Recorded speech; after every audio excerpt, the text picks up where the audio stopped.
¿Qué es un marco teórico? Cuando se cuenta con un objetivo de estudio y cuando además han sido evaluados aspectos de relevancia y factibilidad, se procede a sustentar teóricamente dicho estudio. Esto se le conoce como marco teórico, según algunos autores. Esto implica analizar y exponer aquellas teorías, enfoques teóricos e investigaciones que se consideran válidas para dicho estudio. Cuando ya se ha seleccionado un tema a explicar o exponer, se analiza toda la información recabada.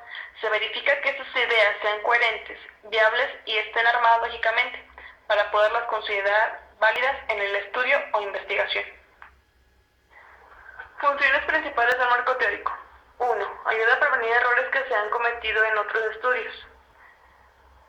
Pues esta función básicamente es corroborar la información recabada, analizarla y hacerla válida para el estudio.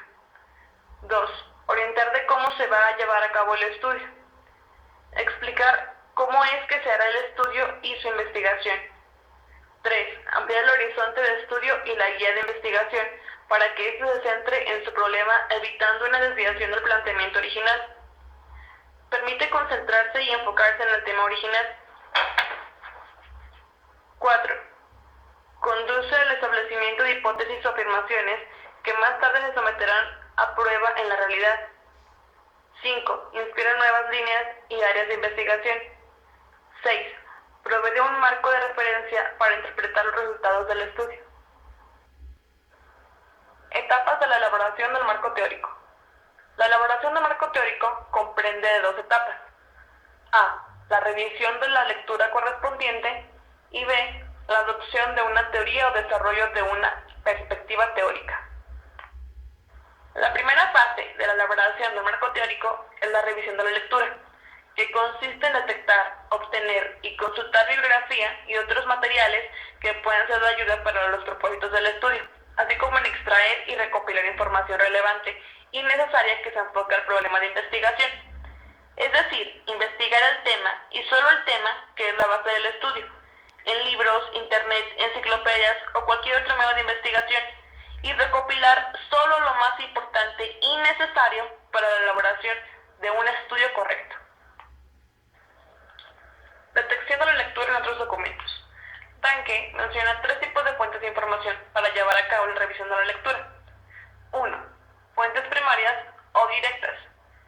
Constituyen el objetivo de la investigación bibliográfica o revisión de la lectura y proporcionan datos de primera mano. Ejemplos de ellas son los libros, antologías, monografías, tesis, etc. 2. Fuentes secundarias. Consisten en compilaciones, resúmenes o listados de referencias públicas en un área específica, es decir, representan información de primera mano. 3. Fuentes terciarias. Se trata de documentos que recopilan nombres y títulos de revistas y publicaciones periódicas, así como boletines o conferencias, nombres de empresas, asociaciones industriales, etc. Y en resumen, de lo que sería la primera etapa de la elaboración del marco teórico, podemos decir que para identificar la lectura que es de interés y servirá para la elaboración del marco teórico, se puede 1.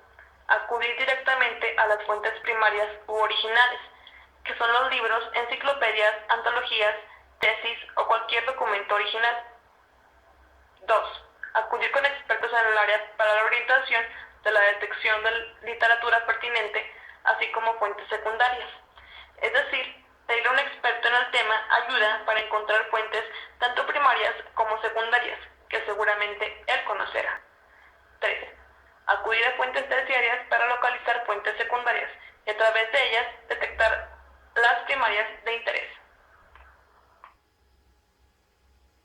La obtención de la literatura. Una vez que se realizó el punto de la revisión de la literatura, se prosigue a la obtención de la literatura, que también podemos llamar como recuperación. ¿A qué se refiere esto? A que una vez que identifiquemos nuestras fuentes primarias, es necesario localizarlas físicamente, ya sea en las bibliotecas, bibliotecas u otros lugares donde podamos encontrarlas, para así poder consultar cada una de ellas. Y es importante que se revise la mayoría de las fuentes, sobre todo las más recientes y las que fueron escritas o editadas.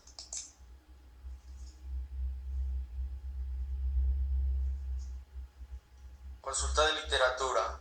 En este punto, se demuestra que una vez localizada físicamente las fuentes primarias de nuestro interés, se procede a la consulta de cada una de ellas.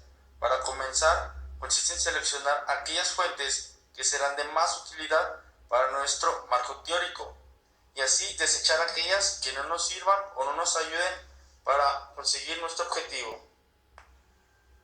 Una vez que se seleccionan las referencias o fuentes principales, estas se revisan cuidadosamente y se extrae la información que se va a necesitar para después comenzar a desarrollar el marco teórico. Extracción y recopilación de la información de interés en la literatura. En este punto se dice que hay muchas formas para la recopilación de información que se puede extraer en las referencias. El punto es de que cada persona decide cómo desarrollar su propia recopilación, ya sea así en referencias como libros, artículos periódicos, videocassettes, trabajo de conferencias, entrevistas realizadas a expertos, entre otros. ¿Cómo construir un marco teórico? Uno de los propósitos de la revisión de la lectura es analizar si la teoría existente y la investigación sugiere una respuesta, ya sea parcial o total. La literatura revisada puede revelar en relación al problema lo siguiente. Número 1. Que existe una teoría completamente desarrollada, con abundante evidencia empírica y que aplica al problema. Número 2. Que hay varias teorías que se aplican al problema de investigación. Número 3. Que hay partes de teoría con apoyo empírico moderado o limitado, que sugieren variables potenciales que aplican. Número 4. Que solo existen guías aún no estudiadas e ideas vagas relacionadas. Acepciones del término teoría. El término teoría es empleado de diferentes formas para indicar varias cuestiones distintas. En ocasiones se hace mal uso del término para indicar una serie de ideas que una persona tiene respecto a algo. Otra concepción del término teoría es el conjunto de ideas no comprobables e incomprensibles que están en la mente de los profesores y científicos, que tienen poca relación con la realidad. No obstante, hay quienes creen que las teorías representan simples ideas para las cuales no han sido ideados procedimientos empíricos relevantes para medirlas. Pero si nos lo vemos de un enfoque diferente, una teoría se entiende como un sistema lógico que se establece a partir de observaciones y postulados y persigue un propósito de afirmar bajo ciertas condiciones que llevarán a ciertos supuestos. Ahora bien, hablemos sobre las funciones de la teoría. Una de ellas nos dice, la función más importante de una teoría es explicar el por qué, cómo y cuándo ocurre un fenómeno.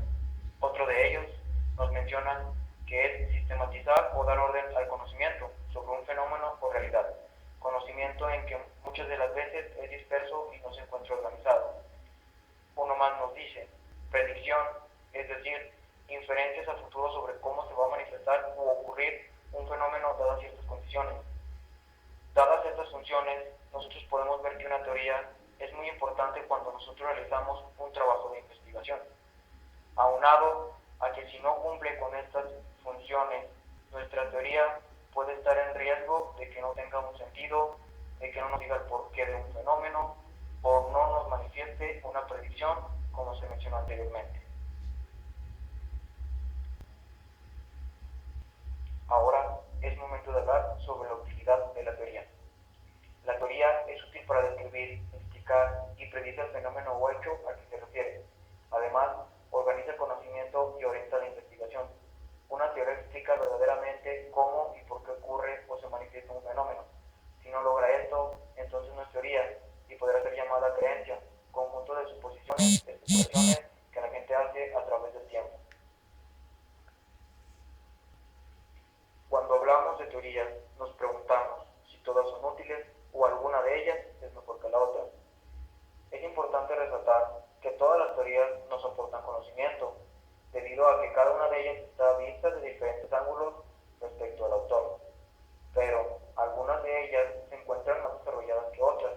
Es por ello que estos interrogantes se nos vienen muy a menudo cuando estamos realizando la revisión o la lectura de las teorías, pero algo importante resaltar en esto es que todas ellas cumplen con la función de una teoría.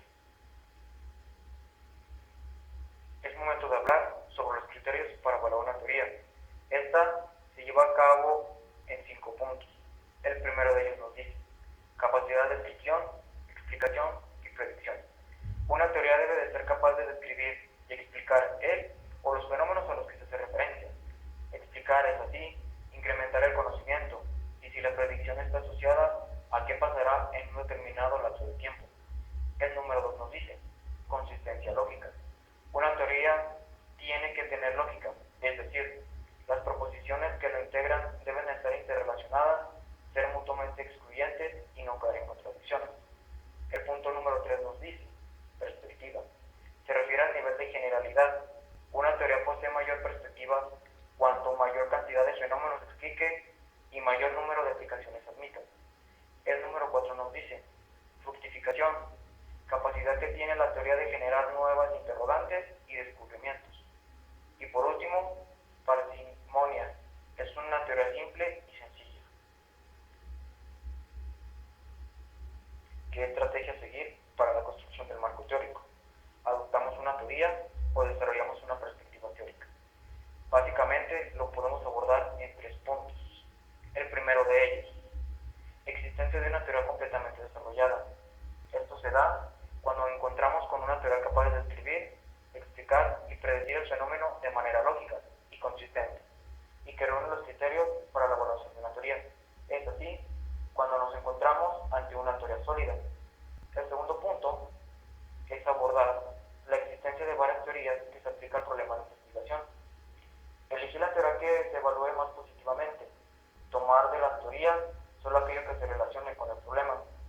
Esto cuando existe más de una teoría que encajan en la explicación de nuestro problema. Y por último, la existencia de piezas y trozos de teoría. Esto nos dice construir una perspectiva teórica. Un marco teórico se construye incluyendo los resultados y conclusiones a que han llegado los estudios antecedentes de acuerdo a un orden lógico. En mi conclusión final acerca del libro Metodología de las Investigaciones, concluyo que este nos muestra la comprensión de un marco teórico y cómo es de que se lleva a cabo.